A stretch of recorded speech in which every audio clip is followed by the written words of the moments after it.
Question 766.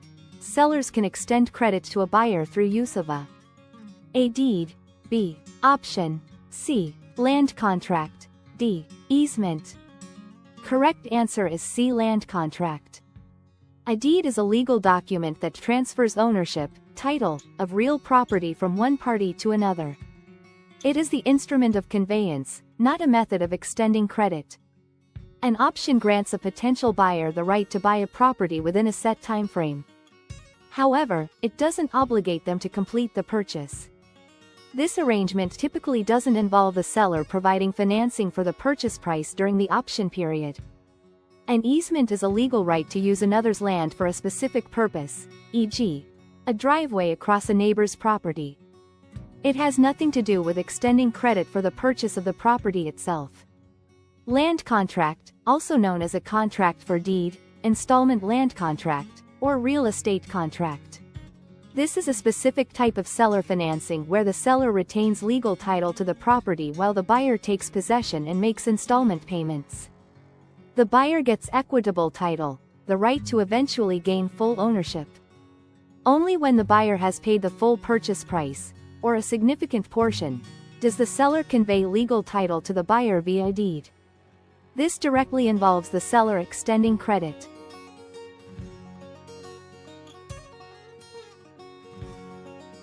Question 767. The essential elements of a valid escrow is A binding agreement between the buyer and seller, B. Recording of the escrow agreement, C. Delivery of something of value to a neutral third party, D. Both A and C. Correct answer is D. Both A and C. While recording the escrow agreement can be helpful for creating a public record, it's not an essential element of a valid escrow. The agreement can be valid even if it's not recorded. An essential element of a valid escrow is a binding agreement between the buyer and seller, along with the delivery of something of value to a neutral third party. The Bureau of Real Estate notes that what is being delivered can be in the form of money, written instruments, documents, personal property, or other things of value, to be held until the happening of specified events or the performance of described conditions in the escrow agreement. This creates a legally binding agreement that outlines the terms of the transaction and ensures that the funds and documents are held securely until the conditions of the sale are met. Therefore, both a binding agreement between the buyer and seller and the delivery of something of value to a neutral third party are essential elements of a valid escrow.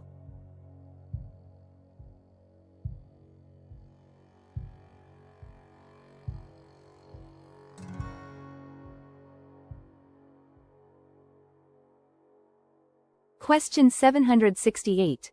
Which of the following is true regarding the preparation of an offer? A broker is not responsible for any negligence in filling out an offer form. B.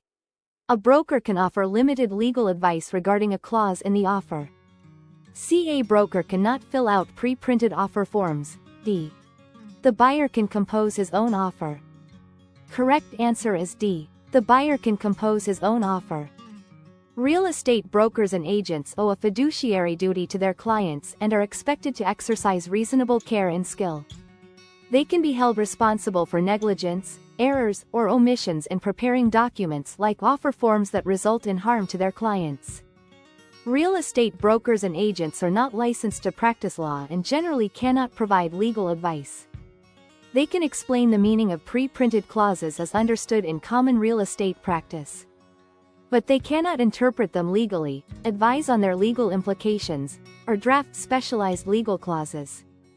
Doing so could constitute the unauthorized practice of law, which has severe penalties. If legal advice is needed, they must advise their client to consult an attorney.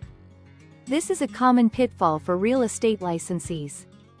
Brokers and agents routinely fill out pre-printed offer forms, like those provided by the California Association of Realtors, as part of their daily business. These forms are typically prepared by attorneys for general use in real estate transactions. Agents fill in the blanks with the specific terms of the deal, price, dates, contingencies, parties' names, etc. While it's highly advisable for a buyer to have legal counsel or a real estate agent assist them, a buyer, or any party to a contract, has the legal right to draft their own offer. If they do, they bear the responsibility for its legal sufficiency and any errors. Many, for sale by owner, FSBO, transactions involve buyers and/or sellers drafting their own agreements or using online templates, often with attorney review. Although a buyer can compose his own offer, his broker will still be negligent for any material errors it contains. Question 769. If a first trust deed contains a provision referring to a previously recorded instrument, that likely refers to A. Fictitious trust deed, B. Acceleration clause, C. Subordination clause, D. None of the above. Correct answer is A. Fictitious trust deed. An acceleration clause is a provision within a trust deed, or the promissory note it secures, not a separate instrument that a trust deed. While a fictitious trust deed would contain an acceleration clause, the reference isn't to the clause itself but to the entire document where that clause resides.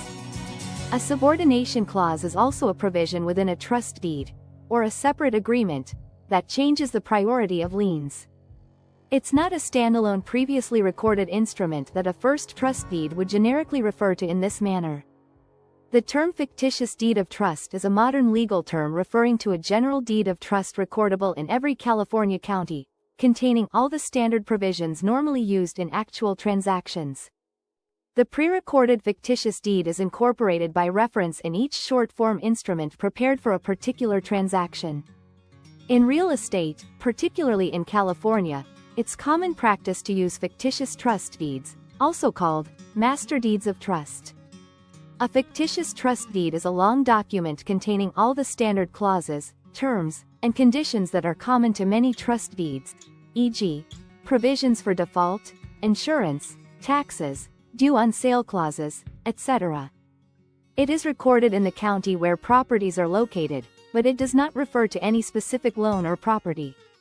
When a new loan is made and a first trust deed is created for a specific property, the actual recorded trust deed for that specific transaction will be a much shorter document. It will often incorporate by reference the lengthy terms of a previously recorded fictitious trust deed. This saves recording costs and time by not having to print the full boilerplate language for every single loan.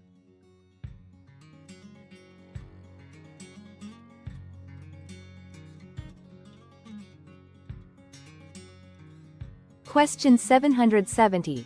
A tenant agrees to pay a predetermined rent of $1,000 per month, while the landlord will pay other expenses such as taxes, maintenance and insurance. This type of lease is called A. Graduated lease, B.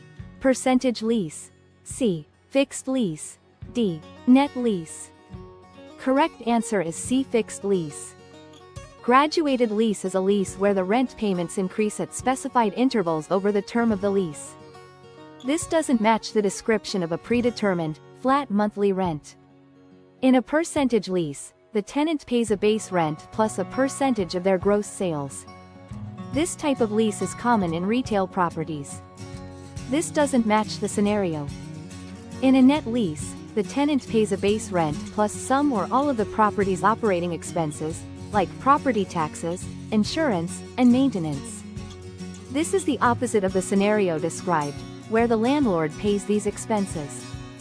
In a fixed lease, also commonly called a gross lease, the tenant pays a predetermined, set amount of rent, in this case, $1,000 per month. The landlord is responsible for paying all or most of the property's operating expenses, such as property taxes, insurance, maintenance, and utilities. This matches the scenario given. Question 771. Money spent on improvements to property, which adds to its value or prolongs its useful life, is called A. Capital expenditures, B. Boot, C. Repairs, D. Renovations. Correct answer is A. Capital expenditures. In real estate, boot refers to dissimilar property or cash received in an otherwise tax-deferred exchange, like a 1031 exchange. It's not a term for money spent on improvements that add value. Repairs are expenses incurred to restore an asset to its previous operating condition or to keep it in good working order. They maintain the asset's current value or useful life but generally do not add to its value or prolong its useful life beyond its original expectation. They are typically expensed in the period incurred. While renovations can involve capital expenditures, renovations is a broader term for the process of renovating. Not all renovations necessarily add to the value or prolong the useful life in the specific accounting sense that capital expenditure implies for tax and valuation purposes. For example, a purely cosmetic renovation might not be a capital expenditure. However, significant renovations that improve the property's function or extend its life would be capital expenditures. Capital expenditures is the more precise financial and accounting term for the money spent that has this specific effect. These are funds used by a company or individual to acquire, upgrade, and maintain physical assets such as property, industrial buildings, or equipment. They are made to enhance the value of an asset, extend its useful life, or adapt it to a new use, rather than simply maintaining its current condition. These expenditures are typically considered long-term assets and are not expensed in the same year they are incurred. Instead, they are depreciated over the asset's useful life.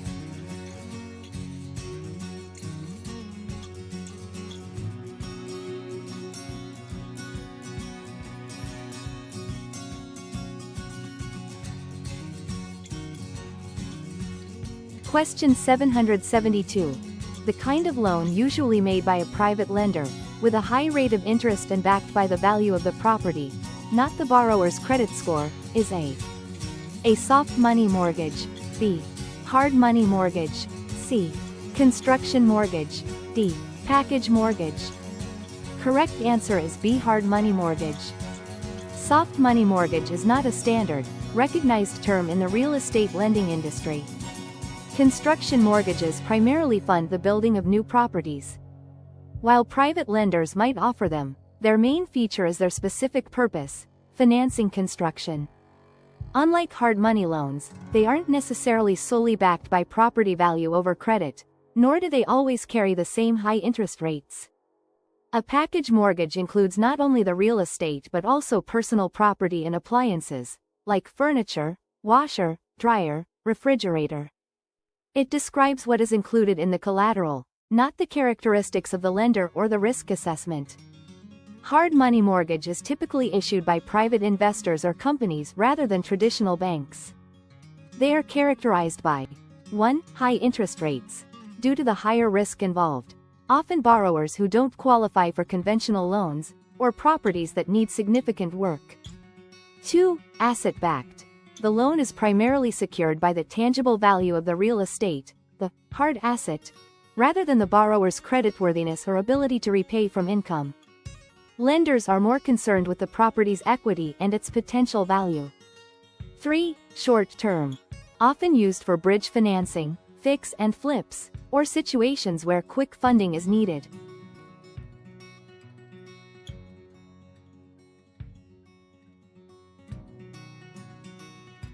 Question 773. For tax purposes, a person's primary residence is there. A. First home purchased. B. Largest home purchased. C. Main residence. D. Only home purchased. Correct answer is C. Main residence. For tax purposes, a person's primary residence is the home where they live most of the time. It's the dwelling they intend to be their permanent home. To determine your primary residence for tax purposes, the IRS considers factors such as where you spend most of your time, your legal address, voter registration, and driver's license. A person might sell their first home and buy another, which then becomes their primary residence. The size of the home does not determine if it's a primary residence. A person can own multiple homes, e.g., a primary residence and a vacation home or rental properties. But only one can be designated as their primary residence for tax benefits, like the capital gains exclusion on sale. Question 774. Barney hires Ted to burn down Barney's home for the insurance money. They share a meeting of the minds, agree on the consideration, and all other material terms. their contract is A. Voidable, B. Void, C. Valid, D. Valid, if Barney's wife agrees to the contract. Correct answer is B. Void. A voidable contract is one that can be cancelled by one or both parties due to a defect, e.g., fraud, duress, minor's contract. However, it is valid until disaffirmed. In this case, the contract is inherently illegal, making it void from the start, not merely voidable. A void contract is one that is considered unenforceable from its very creation. It has no legal effect and cannot be enforced by either party because it lacks one of the essential elements of a valid contract, in this case, legality of purpose. For a contract to be valid and enforceable, it must have a legal purpose. An agreement to commit an illegal act, such as arson, burning down a home, and insurance fraud, is considered illegal and against public policy. In this case, the agreement between Barney and Ted involves arson, which is a serious crime. Therefore, their contract is void and has no legal effect. An illegal contract is never valid. The agreement of Barney's wife, or anyone else, would not legalize an illegal act. Question 775. Oliver and Nora operate a business together and are considering incorporating it. Which type of corporation would enable them to avoid double taxation? A. S corporation, B. Joint partnership corporation, C. Closed corporation, D. Foreign corporation. Correct answer is A. S corporation. In a standard C corporation, the company's profits are taxed at the corporate level. Then, when the remaining profits are distributed to shareholders as dividends, those dividends are taxed again at the individual shareholder's income tax rate. An S corporation avoids this. It elects to pass its income, losses, deductions, and credits directly through to its shareholders. The income is reported on the shareholders' personal income tax returns and is taxed only once, at their individual income tax rates. This is known as pass-through taxation. This is not a recognized legal corporate structure. Businesses are typically either partnerships or corporations, but not a hybrid termed joint partnership corporation that specifically addresses avoiding double taxation in this manner. A closed corporation, or closely held corporation, refers to a corporation with a small number of shareholders, whose shares are not publicly traded. While many S corporations are also closed corporations, being a closed corporation in itself does not inherently avoid double taxation. A closed corporation can still be a C corporation and thus subject to double taxation unless it specifically elects S corporation status. A foreign corporation is simply a corporation that conducts business in a state or country other than where it was originally incorporated. Its foreign status has no direct bearing on whether it avoids double taxation. It would still be subject to the tax rules, e.g., C Corp or S Corp, of its original incorporation.